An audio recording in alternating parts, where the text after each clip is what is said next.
Hi friends, today's read aloud is called Chicken Sunday and it's written and illustrated by Patricia Polacco.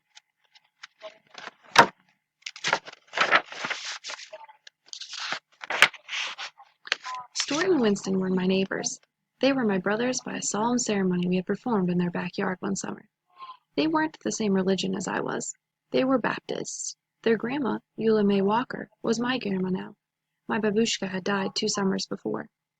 Sometimes my mother let me go to church on Sunday with them. How we loved to hear Miss Eula sing. She had a voice like slow thunder and sweet rain. We'd walk to church and back. She'd take my hand as we crossed College Avenue. "Even though we've been churching up like decent folks ought to," she'd say, "I don't want you to step in front of me and step in front of one of those too fast cars. You'll be as flat as a hen's tongue." She squeezed my hand. When we passed Mr. Kaninsky's hat shop, Miss Eula would always stop and look at the window at the wonderful hats. Then she'd sigh and we'd walk on.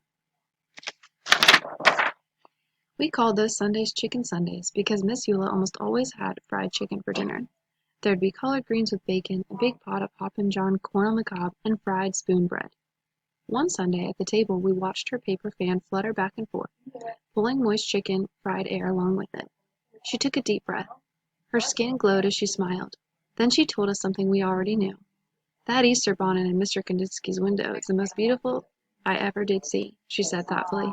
The 3 of us exchanged looks. We wanted to get her that more than anything in the world. Stuart reached into the hole in the trunk of our wish tree in the backyard. He pulled out a rusty Band-Aid tin. The 3 of us held our breath as we counted the money inside that we'd been saving for weeks.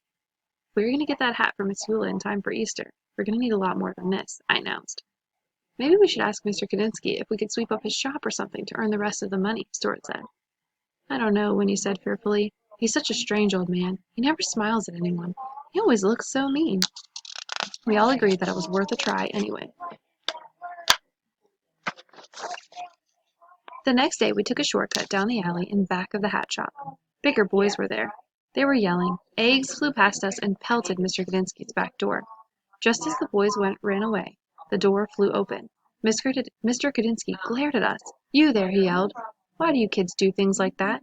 "It wasn't us," Stuart tried to say, but Mr. Kandinsky wouldn't listen to us.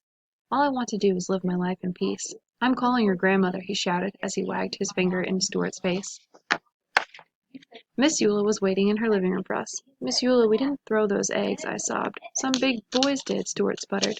"What were you doing at the back of his hat shop in the first place?" she asked. We knew we couldn't tell her the truth, so we just stood there and cried. She looked at us for a long time. "Baby dears, I want to believe you. Heaven knows I brought you children up to always tell the truth. If you say you didn't do it, then I believe you. It is too bad, though," she went on to say. "That poor man has suffered so much in his life. He deserves more than eggs thrown at him. You know, he thinks you threw the eggs.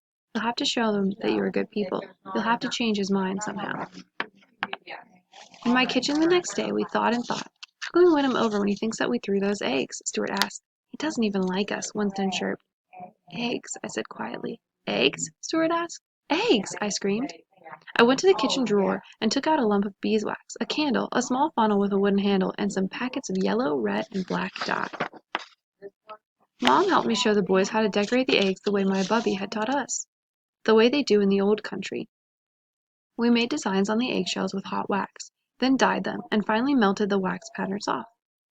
We put the eggs in a basket, and even though we were afraid, marched into Mr. Kandinsky's shop and put them on the counter. He raised his eyebrows and glowered at us. Then his eyes dropped to the basket. "Spasiba," he said softly. That means thank you in Russian. Pysantsky eggs, he said as he looked closely. "I haven't seen these since I left my homeland." "We didn't throw those eggs at your door, Mr. Kandinsky," we told him. He looked at us for a minute. "Well then, you have great courage to be here. Schutzpah. You have schutzpah." Then his eyes glistened and his mouth curled into a warm smile. "Come, have some tea with me." We spent the whole afternoon talking together, having poppy seed cake and strong tea. He told us about his life. We told him about ours. When we finally got the courage to ask about how doing odd jobs to earn some extra money, he apologized and told us that there was no work. We didn't tell him what we wanted the money for. It didn't seem the right thing to do. Our hearts sank. "I tell you this," he said thoughtfully. "These eggs are as beautiful as my hats." Stuart, Winnie, and I looked at each other. It is almost Easter, he went on to say. I'm sure that people would love these eggs. Set up a table and sell them right here in my shop. For the next few days we worked very hard. We made almost a dozen pancake eggs. When people came in, they picked them up and said things like beautiful, splendid, intricate, glorious. We sold them all in one single day. That afternoon, when all the eggs were gone, we counted our money. We had more than enough for the hat. Just as we were about to tell Mr. Kadinsky that we wanted to buy the hat, he came out from the back holding a beautiful hat box, gift wrapped. Keep your money, children, he said softly. I have seen Miss Eula admire this. It is for her, isn't it? Tell her that I know you are very good children, such good children. When Easter Sunday arrived, we thought our hearts would burst when we watched Miss Eula open the hat box. She held us close as big tears rolled down her cheeks. Our hearts sang along with the rest of the choir that Sunday. She looked so beautiful in that hat. When it was time for her solo, we knew that she was singing just for us. Her voice was like slow thunder and sweet rain. Later that day, Miss Eula sat at the head of the table. She said, "Oh, baby dears, I can die happy now. And after I'm dead, on chicken Sundays, I want you to boil up some chicken, bones, gravy, and all, and pour it over my grave. So late at night when I'm hungry, I can reach out and have me some." Then she rolled her head back and laughed from a deep, holy place inside. Winston Stewart and I are grown now. Our old neighborhood has changed some, yet it's still familiar too.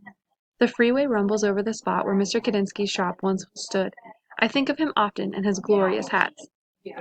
We lost Miss Eula some time back, but every year we take some chicken soup up to Mountain View Cemetery and do just as she asked.